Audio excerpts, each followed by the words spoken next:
I'm Melissa Cote. The fastest way to achieve success is to find someone who's already done an amazing job at what you want to do, and then have them explain to you exactly what they did to get there. We all rise by lifting others. Hi, I'm Nycki Carter, and we are the founders and owners of Insporise, a platform where we can connect wildly successful people with aspiring successful people. And over the next 30 minutes, you are going to hear from someone who is truly inspiring. Hello, Nycki Carter here. I am the co-owner of Insporise. We are here with two amazing guests who are going to talk about all things credit, finance, and bossing up. And we are so excited to dive in. But first, I'm going to jump in, say hello to Melissa, and then we'll get right into it like always. I'm the other co-host, or co-owner, I should say, of Insporise and co-host of our show here. As always, we have most amazing guests, and I would love to hear their stories. So if you guys would, please introduce yourself. Tell us a little bit about what you do, how you got started, and we'll go from there. Hey, we're happy to be on the show. Happy to come share information with everybody. So my name is Levi. This is Les. Wow. And we specialize in helping people fix their credit and pursue their dreams. And that's kind of our background as far as that goes and what our business is. And we are happy to be out here making a difference and a change for everyone. So love it. So right before we jumped on, we had kind of talked about the backstory of what it looks like to get into the credit world. Personally, myself, I don't have a lot of experience in like building credit, business credit, all of those kinds of things. So I'm actually really excited to pick your guys' brain, learn how you got started in what you're doing. Maybe some of like the general questions that people usually have are the most common questions. But first and foremost, I would love to start with your guys' stories, and then we can build up to that. For sure. Sweet. Okay, so Levi, how did you start your business, get into the credit world? Like, what did that look like for you? So for me, actually, it's kind of different for both of us, which is really funny. But for me, I used to be in mortgage and finance, and was constantly turning people down because of credit. Didn't know much about it until we went through our own foreclosure, unfortunately. And then we started realizing, how to pay stuff, because a lot of times you get into high school, you get out of high school, you get 18 and they're offering you all types of credit cards and stuff. And you don't realize, oh, I got to pay those back. So went through that transition, went in and stepped away from mortgage and finance for a while, got into IT, and the opportunity to help people again, just happened to come up. My wife and I were searching for a way to give back to our community, but still be able to make impact and an income, right? So the opportunity came for us to be able to work with credit and helping people fix their finances, but not only that, teach them about financial literacy, which is the main piece that people miss out on. So in doing so, we found this opportunity about a year ago, and we've just been going crazy ever since, helping people make a difference and changing lives. So it's been phenomenal. Love it. Yeah, I see you out here doing like webinars and keynotes and financial, like on the stage and chatting and all that stuff. So I'm excited to dive into that part. But Les, I'm going to hear your story. We'll jump into it. Absolutely. So for me, it was actually a situation where after everything we had experienced with our foreclosure and stuff, I thought we were getting things back on track. And then we had the pandemic. I kind of forgot about student loans a little bit and had this massive hit to my credit. And so I actually happened to be or to see a post on social media a friend of mine made about help with credit. And I was skeptical. I was like, social media, finding resources, you never know, right? And so I actually looked into it. I researched the organization and I was like, okay, I want to give this a shot. And then I actually looked into the platform even further. And that's when I realized I could actually make an income helping people, because so many people are in such a tough place. And like my husband said, our goal has always been, how can we impact our community and make a difference? And I know where we came from so many people just don't have the education and then just the knowledge of how to maintain credit, how to maintain finances, making sure you're paying your bills on time, what are, outrageous interest rates and deposits and things like that. Most people just think this is how it is and they go with the flow, but they don't realize there's actually something they can do about it. And so I also have a physical disability, which you can't tell by looking at me, but it's a genetic condition where I'm in extreme chronic pain daily. And so working regular traditional jobs was just kind of out of the question for me. I never lasted long, things like that. And so when I came across the opportunity to not only fix my credit and work on my finances, but earn an income, like he said, impacting people and helping. For us, it was, kind of a no-brainer. We just had to get into it. And it's been absolutely phenomenal for us. Our credit's gone up over 100 points. We're making more income than I've ever made in corporate America. And we're able to make an income while making an impact, which was our ultimate goal. So I love that. They're all about income and impact going hand in hand. I know Melissa probably has a thought. My overall thought and message from that is, when I think of the credit world, I feel like we get master's degrees in what not to do. And there's not really a place to learn what to do. And I had a similar experience when trying to buy a home, that, it's not as easy as just make the payment on time. It's they're you have to be between 17% on this credit card and then some on this card. I'm like, what are you talking about? I'm just I hope this person knows what they're telling me, because I'm just going to do whatever they say. And it was so blind. Luckily it all worked out, but I love that you guys are trying to educate people ahead of time, keep them on track before something happens. I do not see that message enough, and coming from a place of impact. So I think that's really, really great.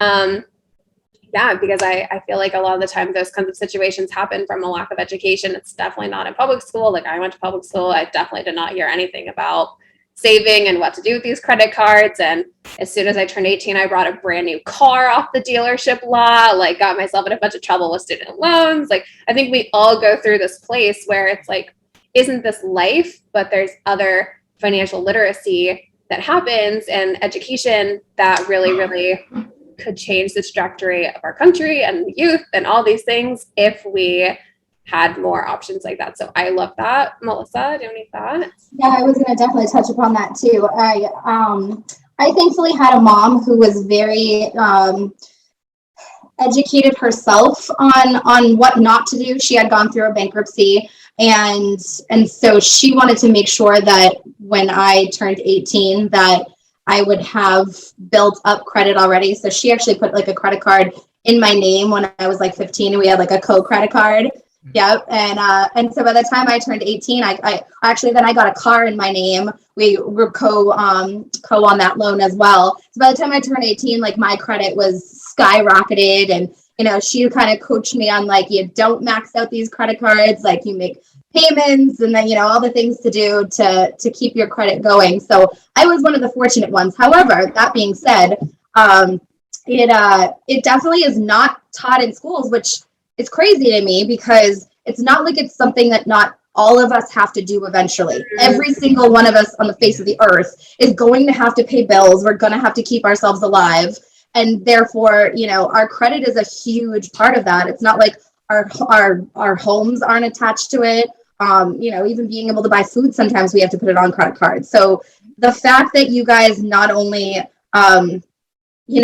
took this opportunity for yourselves, but then you want to give back to others. I think even educating the people, our age, that then are going to teach it to their children, like my mom did to me, I think could just spawn an entire movement of the next generation doing it better. So I commend you guys so much. And I'm so glad that your mission in this is to help others, and then knowing that the income will flow to you. That's our message all day long. We would rather give more value to people, because we know that the more even it is, that it'll just tenfold to everyone around us. Yeah. Absolutely. I love that. And you're extremely lucky that you had a mom that was so helpful. That's even actually one thing that we suggest to our clients is adding your child as an authorized user and helping set them up for when they turn 18. And then on top of it, what I personally love about our platform is we're not actually a credit restoration company. We're actually a financial literacy company. Credit restoration is just why people come to us, you know, because they want stuff fixed. But with what we do, we actually provide our clients with what we call it a complete protection plan, where we teach all of those financial literacy tools, budgeting, debt payoff, because we're also a debt-free company. So we want our clients to be the same. And so it's really important for teaching that financial literacy. And as well as another thing I love with what we do is our company actually has what's called the YFL, which is a youth financial literacy program. Yeah. So every one of our clients, if they have children, they're able to actually let them go in their client portal and do financial literacy activities like age appropriate games and stuff. Oh, I love it. Yes. I have a 12-year-old. I'm totally into it.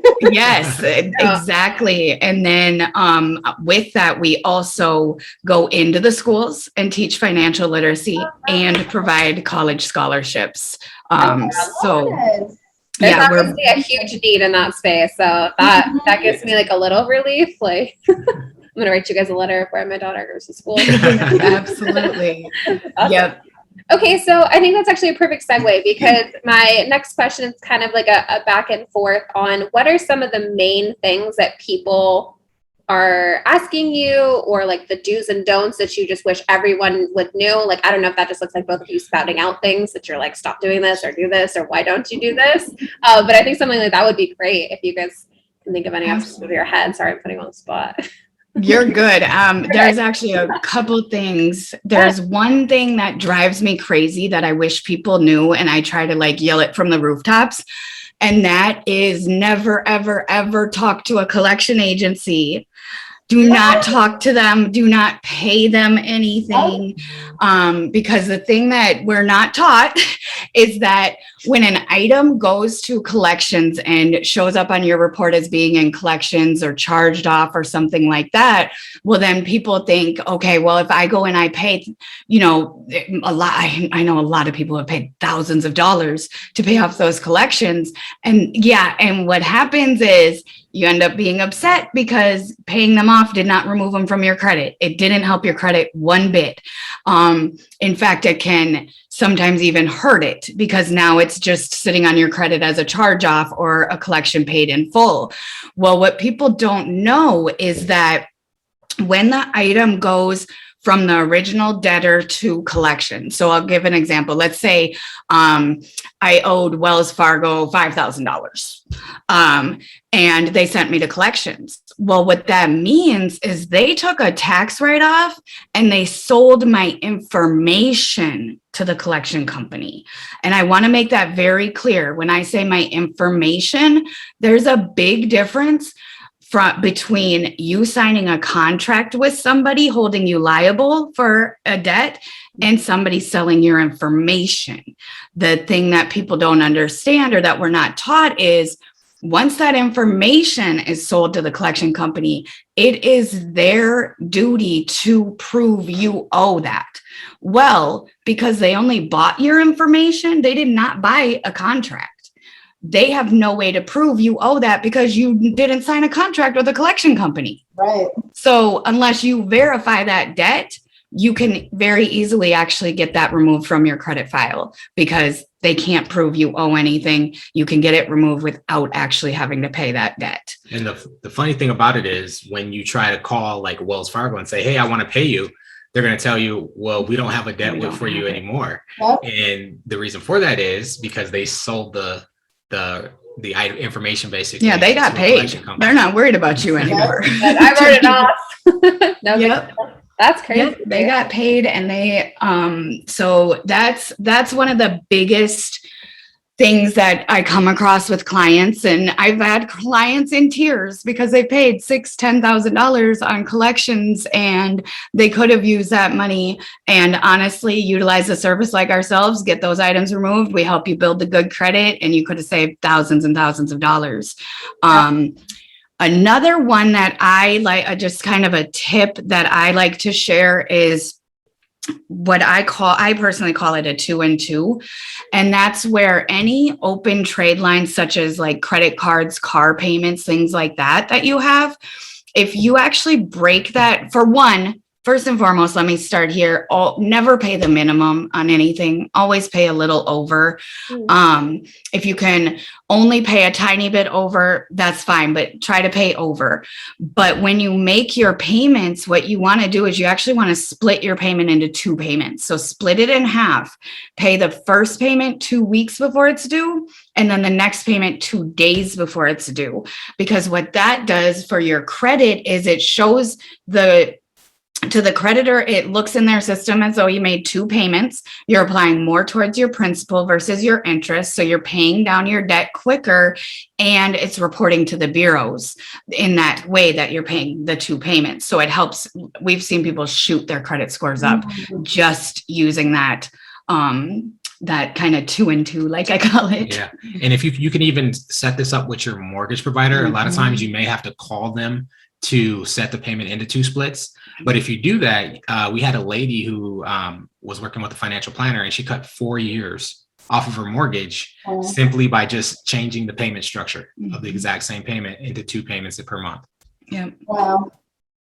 So yeah, that's another one. The biggest thing that I would like people to know regarding their like say credit cards, for example, is people don't understand utilization. Utilization is 30% of your credit score. So, we have clients all the time. We actually have one right now where we're getting on him because what's happening is his credit score is going up, but then he's getting upset because it's going back down. And then we go look at the profile and he's maxed out all his credit cards. Yeah. And people don't understand, you max out your credit cards, you're going to drop your score by anywhere from 50 to 100 points.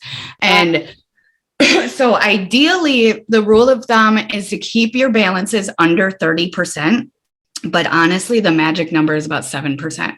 If you can just utilize credit cards to build your credit. So 7% every month, pay it off doing the 2 and 2.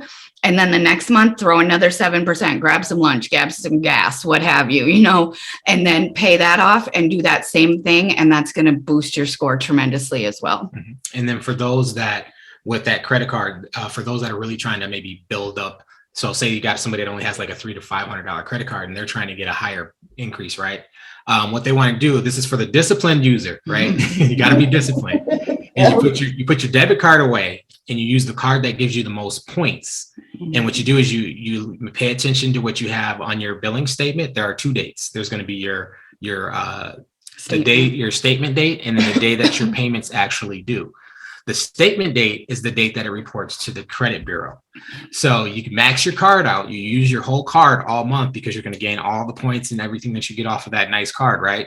Well, before the statement date comes, you take your debit card out and you pay that card off. So that way you get all the benefits from using your credit card without paying a whole lot in interest or it reporting and dropping your score. So you have to be very diligent to do that process. But one, it's going to increase the balances that they allow you to have because you're considered quote unquote a power user. And then you're also going to gain all the benefits and rewards from having that card, all the points that you get from whatever, 1% flyer miles. A lot of people, this is how a lot of wealthy people fly for free because they get those frequent flyer miles racked up every month and then they pay the card off. So you have to be diligent. Don't use your debit card, but don't act like that money's not, you got to act like that money's not there. And then before your statement date comes, boom, you make that payment. And when it reports as a very low balance. I have so many questions. Me too. So many questions. I'm sorry, I couldn't even help but jump in. Okay, first of all, I'd like to say that I adore both of you because everything you're saying, again, praise to my mom, because everything you're saying, I do all these things and I know all these things, and I'm super proud of myself that like you're confirming all of it. I feel so happy. But I do have some questions. I just want to jump in and say we're having different experiences in school. I'm not a discipline user. So being that you're not a disciplined user, then you want to stick to that 7 to 10%. That's good. 2 and 2 thing, I think I could do that one. I was like, the other one, I was like, I'm not disciplined enough for that. That was going to be that's perfect. That was leading to my question. So I actually literally just did this. I had a credit card. I have several, but I had a credit card that had like a small amount. It was like $750 that was on it. And I was just maxing it out every single month. And then exactly when that statement, I look at my statement due, and then I pay the whole thing, and then same thing, max it out there. Anyways, they just bumped me up to like $5,000 yesterday or something. Yeah. So I'm like, I actually don't really need $5,000. I don't really want to max out $5,000, but thanks.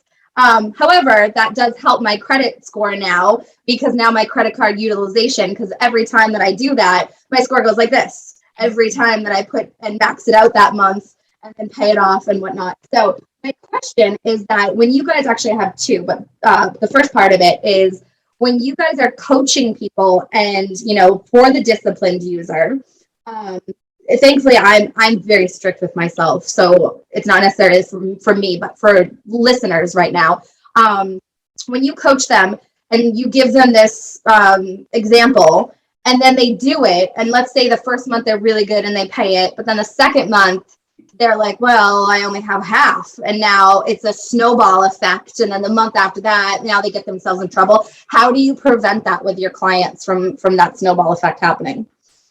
That's a good question. So the goal is to always check budget first. So what we're trying to make sure of is, okay, you got yourself into an issue with your credit. Do you have, once we get everything fixed, do you have the income that's generating enough for you to be able to maintain excellent credit before we even talk about this structure? Okay. So it comes down to, is your income at a level, because, people get into credit issues because either they got late payments, but 9 times out of 10, it's due to, they just didn't have the income coming in to be able to keep up with the payments. Right.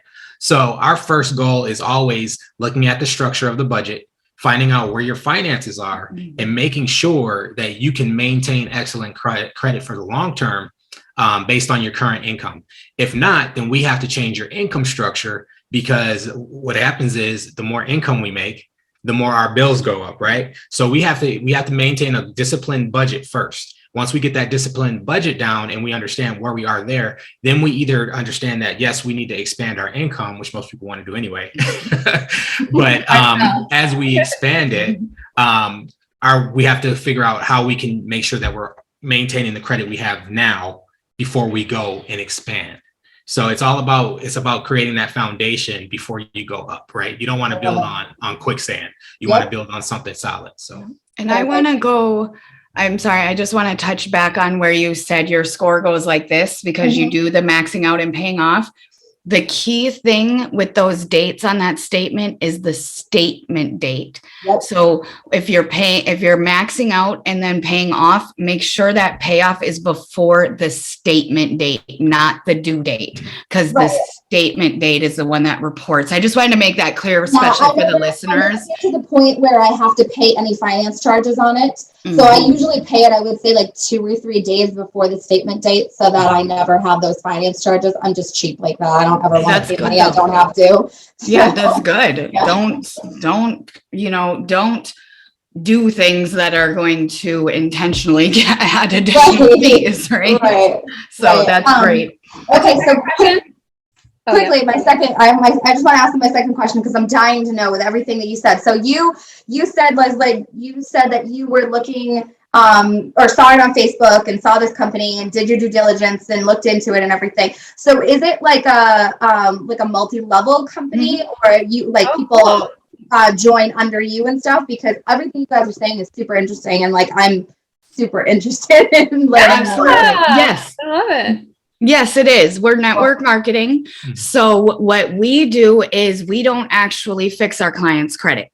we provide a service, we show the service, we sign them up for the service, and then we're there as like coaches, like kind of like you said, where we're there to advise and be there for questions, but we don't have to do the paper pushing, any of that. We have our corporate office, which is actually filled with corporate attorneys who compile our dispute letters and handle all of that stuff for our clients. Yep. So yes, absolutely. And I started first, and then my husband came in under me about a month later.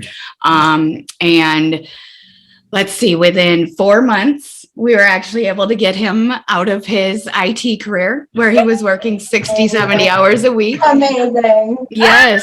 And then we've built a phenomenal team. I think I'm just under 200 team members on my team right now throughout the US. Yeah. And we're actually expanding drastically right now because of the fact that the numbers, you guys, since the pandemic for people who need help it's insane. And that's, like we said, what we're all about. So, the more people we can help and build and get this knowledge out there, that's what it's about for me. I grew up I went through foster care and adoption and things like that. So I never had any like stability, let alone somebody teaching me the necessities of life, especially when it came to finances, right? And so we do a lot of advocacy work and things like that, and just really are highly focused on educating our people on, because even depending on the demographic you live in and things like that, you have resources or things provided for you, whereas other people may not, and things like that. And so that's our big thing, is just really getting the information out to the community, because I know where I was at. I was sure my whole life. I mean, I hate to say this out loud, I'm going to be 40 next year. And so I just turned 38. So you're in good company. You don't look 40. I don't look 40. We're good. I'm like, you're like 23, right? Thank you. I love you. You too. Right. But I mean, that's my thing is, being able to go and get this information to people, even like with the youth and things like that. But the younger we can get people this information, because for me, being nearly 40 years old, my whole life, I just thought I was going to be stuck in the 500s for my credit. Like, this is just the way life is. Most people are sitting here too, and then when I was able to absorb all of the information, I was like, that's when it really lit a fire for me, to be honest. I'm like, hang on, why is this information not easily accessible? And how do I get this to as many people as possible? Because we don't have to be stuck paying those insane interest rates, insane deposits to rent, or being stuck in a rental where you're paying 2-3 times a mortgage because of your credit. No, let's give you the tools. Let's get you into place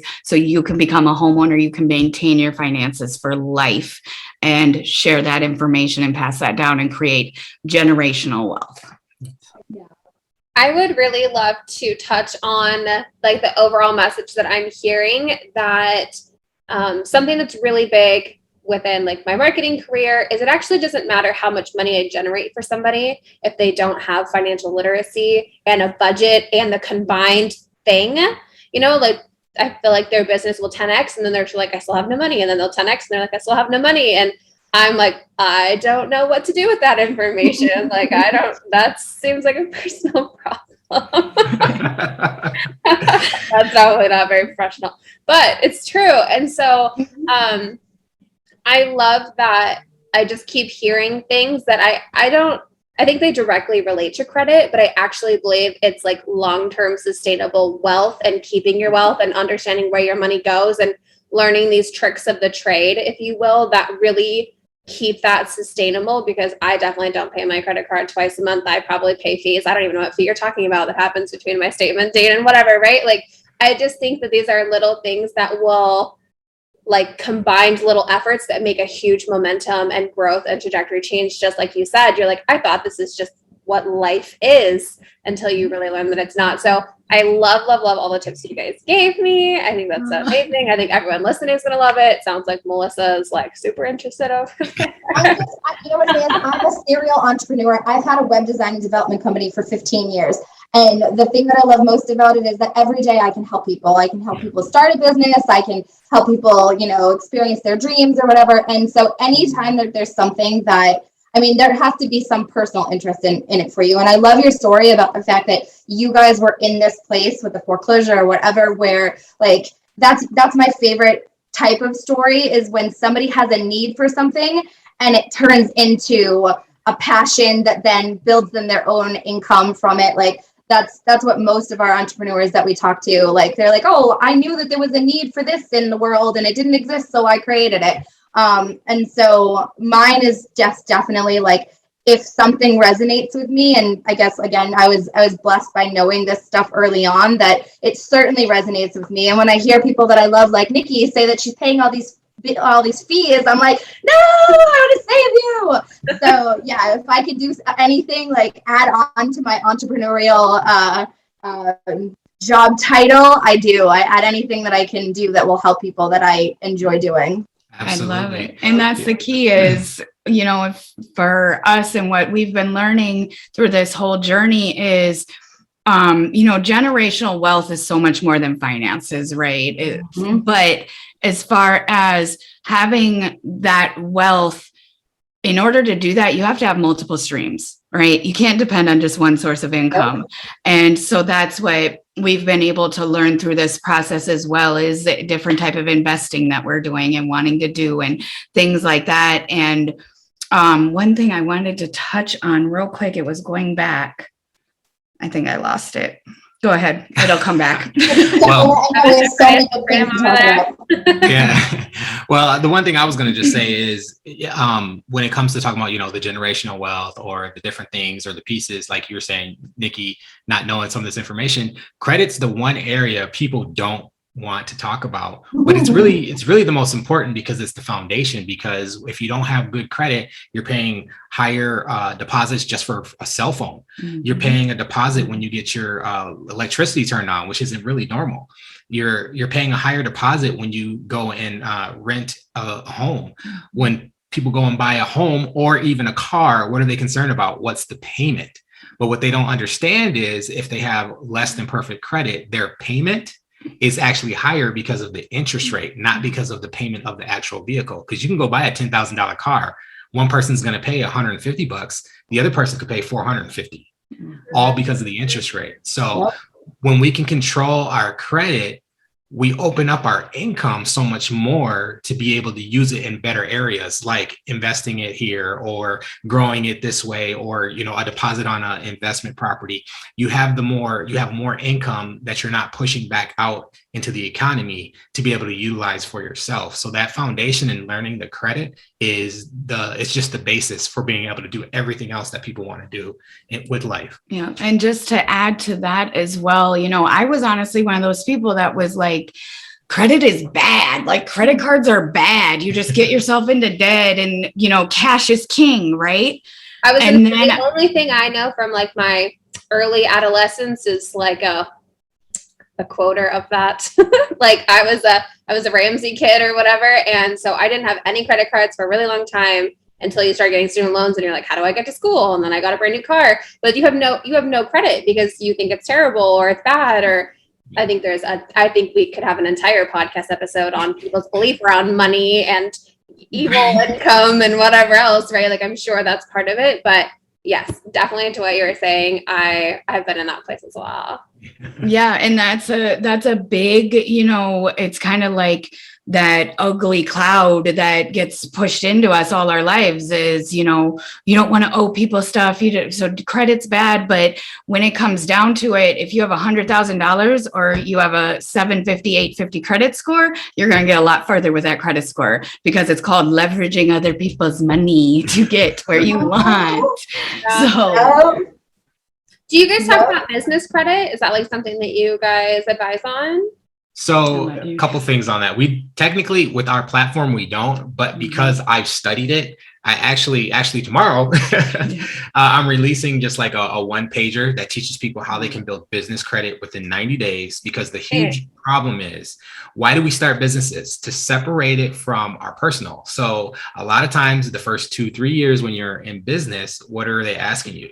For your social to tie to your business, so that way you can build your business credit. Well, with these just simple steps that you can do, you can literally go out and just register your business, and within 90 days, you can literally have an A1 business rating and be able to go out and get the leverage that you need with just your business credit alone. So I have that. It's actually going to be available tomorrow. Great. I'm gonna edit this video. I'm gonna attach to it. I'm sure everyone listening is like, better be ready.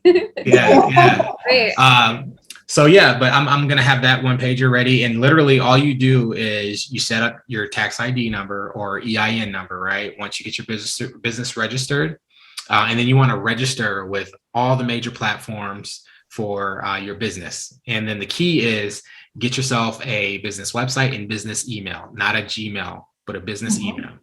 And then I show you how you can set up a gas card in your name of your business without you using your personal. And then you just utilize that for 90 days to build. And then after that 90 days, the business credit goes off of the Duns and Bradstreet, right? That's what the 99% of them use. So I show you how you can literally build that up in 90 days. And then boom, you can go get you like a $50,000 line of credit unsecured if needed for what you need with your business. So very, very nice and simple program. So that's going to be available tomorrow. Just make sure you're disciplined with the business credit too. Exactly. Don't go get that $50,000 line and max it out and then you can't pay it. I make the money and I'm like, Melissa, what do we do with this? You have the credit, you get the accounting. She's got all the debit cards. Trust me. There you go. That's awesome. So speaking of kind of partnerships, Melissa's not my romantic partner, but I know you guys are married, and I would love to talk about my husband's an entrepreneur.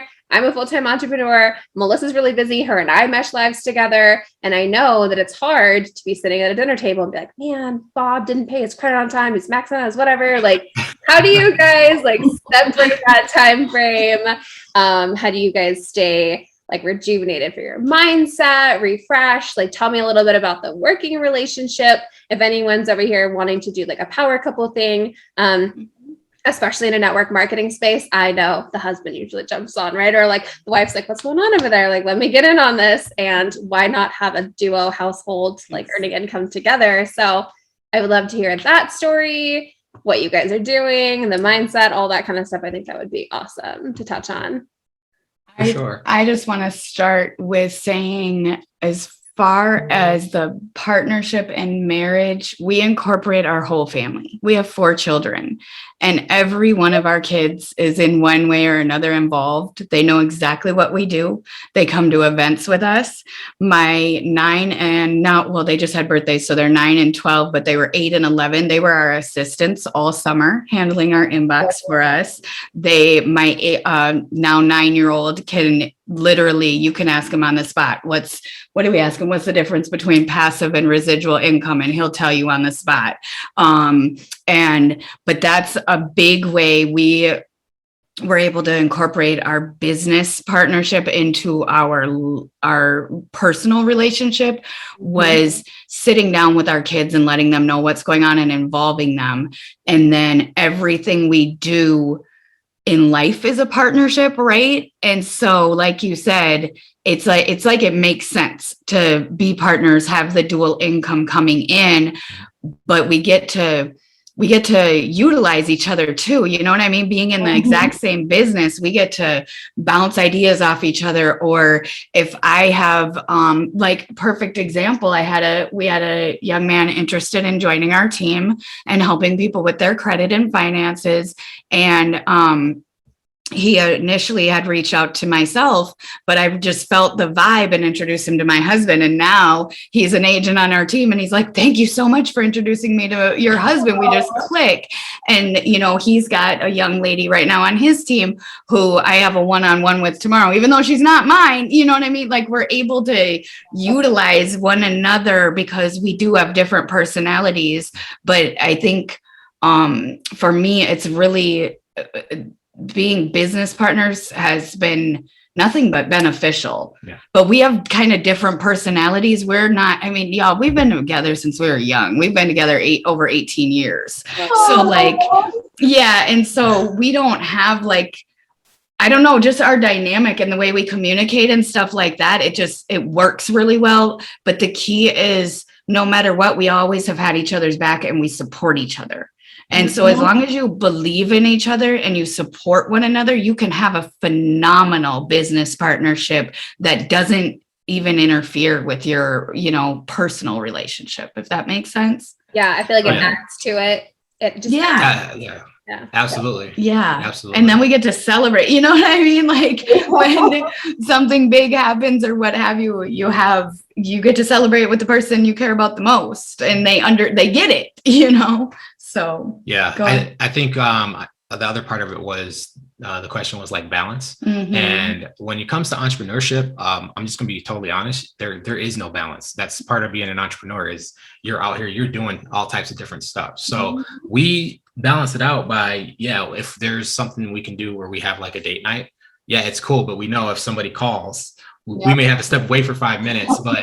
But when we're involved with one another, it's we're 100% in. So it's like we understand that we're both doing business. It's no different than a doctor or an attorney going out and there's two doctors. If one of their pagers rings, they might have to end the date, but it's not that drastic for us. Like, right, we'll be able to take like 5 or 10 minutes out, or we just tell people, hey, we're going to be busy between the hours of XYZ. So you guys are gonna have to figure it out on your own for the next hour, 90 minutes, whatever it is, right? So it's nice because you're in the trenches with somebody who you're already close with, which makes it really cool. But then when you need to step back or take time away, you can. So it works out pretty nice. And you can pick up for each other. Oh, if one of us might have a lot going on outside of the business or whatever that we need to, or not one of us, because it's a family unit, so it's our stuff, but it's like I can go and I can take the day and handle family business or what have you, and he can handle the business piece and stuff like that. So Melissa and I love to talk about like our platform as our baby. And so it's funny to be like, yep, you're going to be the mom. And then I have to go run and do this. And then I'm going to be the mom. And then you're going to go do this. I definitely think that if people can get that mindset, I think amazing things happen. I actually have a random question. I guess it's kind of on the same topic of couples. Do you guys have advice, or what does the script look like, or what does the start look like for couples talking about finance? Me and my husband are really open, but I feel like there can be a lot of resistance around like my money and your money, or combining, or I don't know. Like, I would just love to see if you guys have any advice specifically for like, is there a day and time? Like, how do people budget together? It's one thing if it's my budget, but it's another thing if it's someone else's budget, and then now we have to combine as a household. Like, what is your advice around that topic? Yeah, and that's a tough one because people's finances it's different dynamics per household, right? Like I know with us from day one, we had joint accounts, our money goes together, we pay bills together, like everything has been together. But then we actually have friends of ours that been together same amount of time, everything, and they've always had everything separated. And he pays certain bills, she pays certain bills. They have no clue who brings in what their checking accounts look like, stuff like that, which to me is completely foreign. I have no idea how to, you know what I mean? Even be like, well, this is what you do then, So it's tough because with couples, the finances can be completely different. But what were you going to say for advising on that? For that, what I've seen that works, at least from, not coming from that world. Cause like she said, we combine everything. Right. So, there was a point in time where she was a stay-at-home mom for a part of the time, and I was the only one bringing in income. Well, it was still household income because everything had to go towards everything. So for people that are like, okay, we got to keep everything separate. What I found that works from the people that I've talked to or seen with counseling is they have a joint account and they put both, no matter what they make, they have to put half their income into that account, pay all the bills out of that account, and anything excess they spend together or they budget together with. Now, that's like just simply how they're able to feel like they still have control over their own finances or what have you. But there's always at least one account where 50% of each income has to go into, and then out of that account, everything is paid, because otherwise what ends up happening is someone resents somebody because maybe one person is paying the mortgage and the other person is just paying the other bills. Well, clearly 9 times out of 10, all the other bills besides that mortgage payment don't quite add up to even. Oh, right. So by having that middle ground, everybody is all in at that 50% and understands that this is where everything comes from. And then if there's like something outside of that, like a trip or a tire that blows, or there's an emergency, well, we have to figure out where that fund is going to come from if it doesn't come out of this. So I think the biggest thing, and it's any aspect of relationship, because we actually have a podcast as well, and we talked a lot on relationships on there. And with any aspect of a relationship, it's the communication. You have to be able to talk as partners and determine what your kind of financial ways are, what their financial ways are, how you can bring them together and communicate and come up with a plan together and what works best for each of you. Yeah. Love it. It's funny because I was having this conversation with Nycki not too long ago. So I'm a single mom, and I've been a single mom for forever. So I have no idea what it's like to combine my life with a partner, but I do have Nycki as my business partner. And so we actually do that same thing. So, we have an account together, and we both designate a certain amount that we're both going to put into it. And then if we're going to use something other than our business bills out of it, then we talk to each other. And I think a lot of times being business partner, or just having a business partner, gets a really bad rep in an entrepreneurial world. And so, whether it's your spouse, or whether it's a friend, or whether it's a family member, or just someone you meshed with or whatever, a lot of times people will advise you not to have a partner. And I think it comes down to the ones that work, like yours obviously is working, ours works great. I think the difference, like you said, is communication and really understanding each other and really being each other's cheerleader and backing each other up. And so I think that's really great advice for anybody that wants to have a partner in life, or a business partner even. Oh yeah, for sure. It's communication, and you have to have that trust that, you got to be able to trust one another, because that's what it all comes down to. Yeah. Awesome. You guys are such a wealth of knowledge. I love it. Up here. I'm going to go investigate these dang things that are adding on to my credit card that I don't know. I was going to say, she's going to be pulling out every statement she owns, trying to figure out what's going on. I only have one credit card. I try to be good because I'm not a disciplined user. I try to use cash as much as I can, even still. But I do really want to learn about building business credit and building Insporise and working with Melissa and that new baby of ours. So I'm interested. I'm super excited for your one pager tomorrow. You'll have to let me know when it goes live. Sounds like I'll give it to you guys for free. You get that for free. Oh, perfect. That's so nice. I would still look at it even not free. Sounds like I need it. So I think all that sounds really, really great. I think you guys have been such a gem. Thank you so much for jumping on and sharing your information.